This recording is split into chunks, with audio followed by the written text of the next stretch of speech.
and start to believe it. It's very hard. You have to look. I mean, you know, these are decent, good people, and they. It's like. I mean, I don't want to. I mean, I don't want to say so many alarming things, but I mean, it's. You know, how do people get involved in these destructive relationships just between two people? You know, there's a lot of people that get knocked around and come back, and you know, I doubt the person knocked them around on the first date.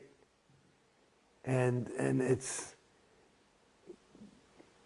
you know, it's sad. And just looking at those celebrities, you sell a little piece of your soul when you tell that lie, but you've got it all justified that, you know, well, it's good people and it's for the church and, you know, I'm helping the group and and you got it thing. But I'm telling you, you know that you're full of it a little bit. And you know that if you really look at it, it's okay. And like in any other universe, you know, if that came up in session, it would be an overt. But not there. Because you're doing it. Because they've got the whole thing. I mean, this whole hard sell and all this thing. I mean, and what they, you know, do to recruit.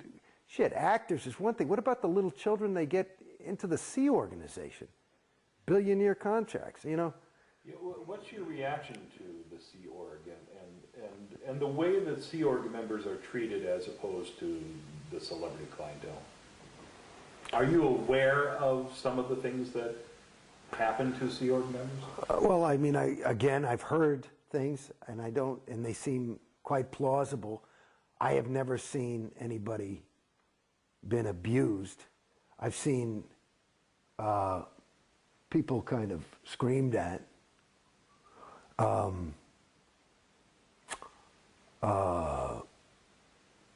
But I've never seen that kind of abuse. To me, I mean, it's, let's say, you know, you hear my story, and I got out and I've got some sad tales, and maybe I got ripped off for a good chunk of money and this, that, and the other thing. If you look at that as compared to somebody who joins the Sea Org, it's not even comparable. Can you imagine what it would be like to have a person at your beck and call and complete disposal, your slave, who not only was a slave by force, but by you know, you've got them by the mind, not the balls. You got them by the mind. So they're in love with you, devoted to you, to do whatever you want for their entire lifetime. Okay?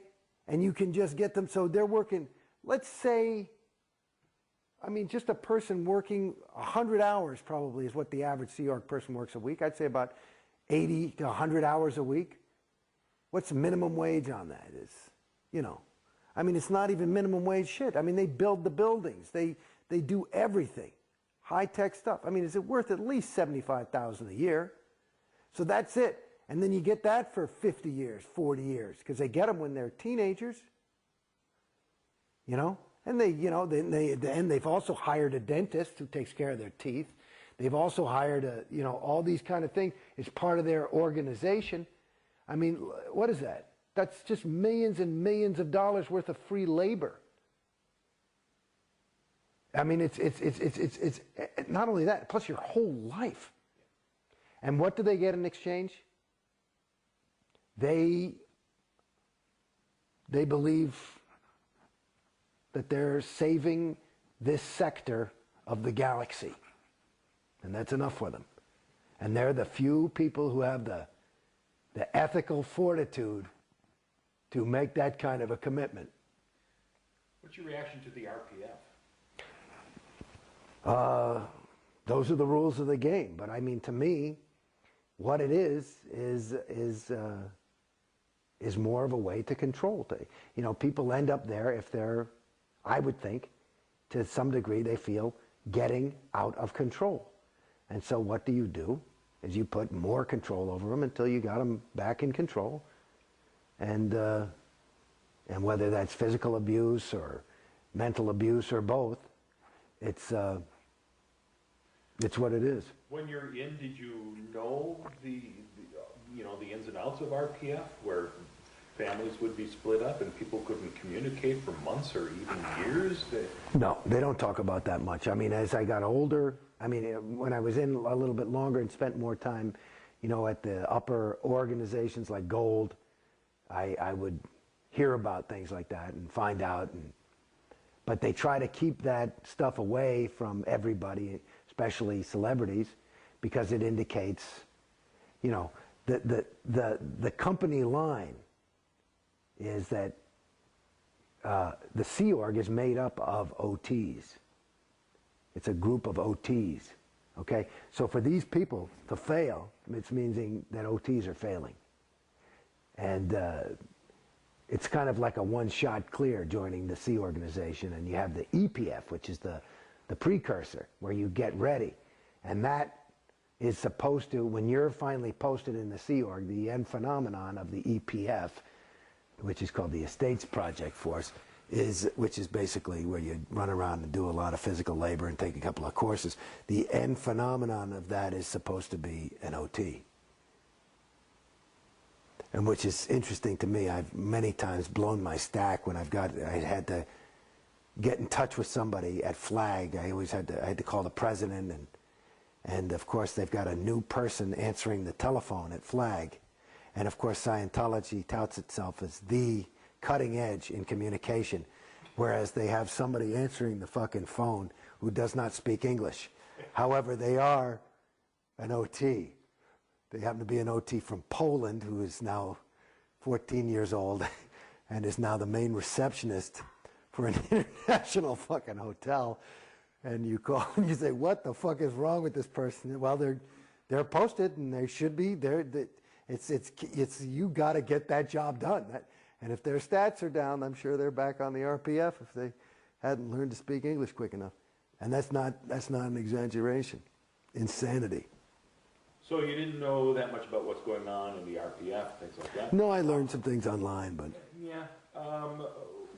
How are you as public kept away from the untheta that's going on in the real world? I mean, if there's, you know, some really negative story about Scientology in the paper or on TV, are you aware of that? It's a funny thing. Like, I remember, my wife had seen Ted Koppel interview David Miscavige, and she thought that he kind of fucked up, you know, certainly wasn't very OT. And she talked to Susan Watson, who was the president of CC. Said, you know, that, and Susan was like, it's almost like gaslighting somebody, you know that expression? Yeah, like, which is, you know, kind of make them seem like are you crazy? Oh, well, you know, he was just doing a tone scale drill, because, you know, Ted Koppel. And, you know, just kind of to just not is the thing. I think it's called dead agenting. And it was an interesting thing. I mean, I had a similar experience. Well, just seeing Tom Cruise, you know, acting a little bit in a way that, you know, could distress a lot of people. And they make it into like, well, this is the greatest. Yeah, no, this is good. People just can't handle his level of enthusiasm, you know. And it's a little, okay. So that's the company line, and you go, okay, you know. Even now, when with the release of the Tom Cruise tape and global attention to this, they're trying to spin it as a positive that all these people are coming to our site and learning about Scientology and joining. Right. Whereas the rest of the world was thinking, no, Tom Cruise is nuts. Yeah. Yeah. Well, you know, that's the thing, though. In their own little world, it makes sense. The funny thing is that is a Scientologist talking to Scientologists.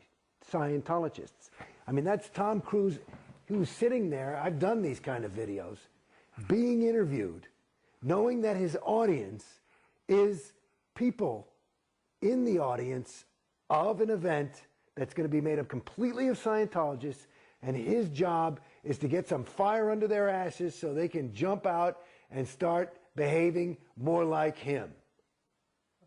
And that's basically what it is.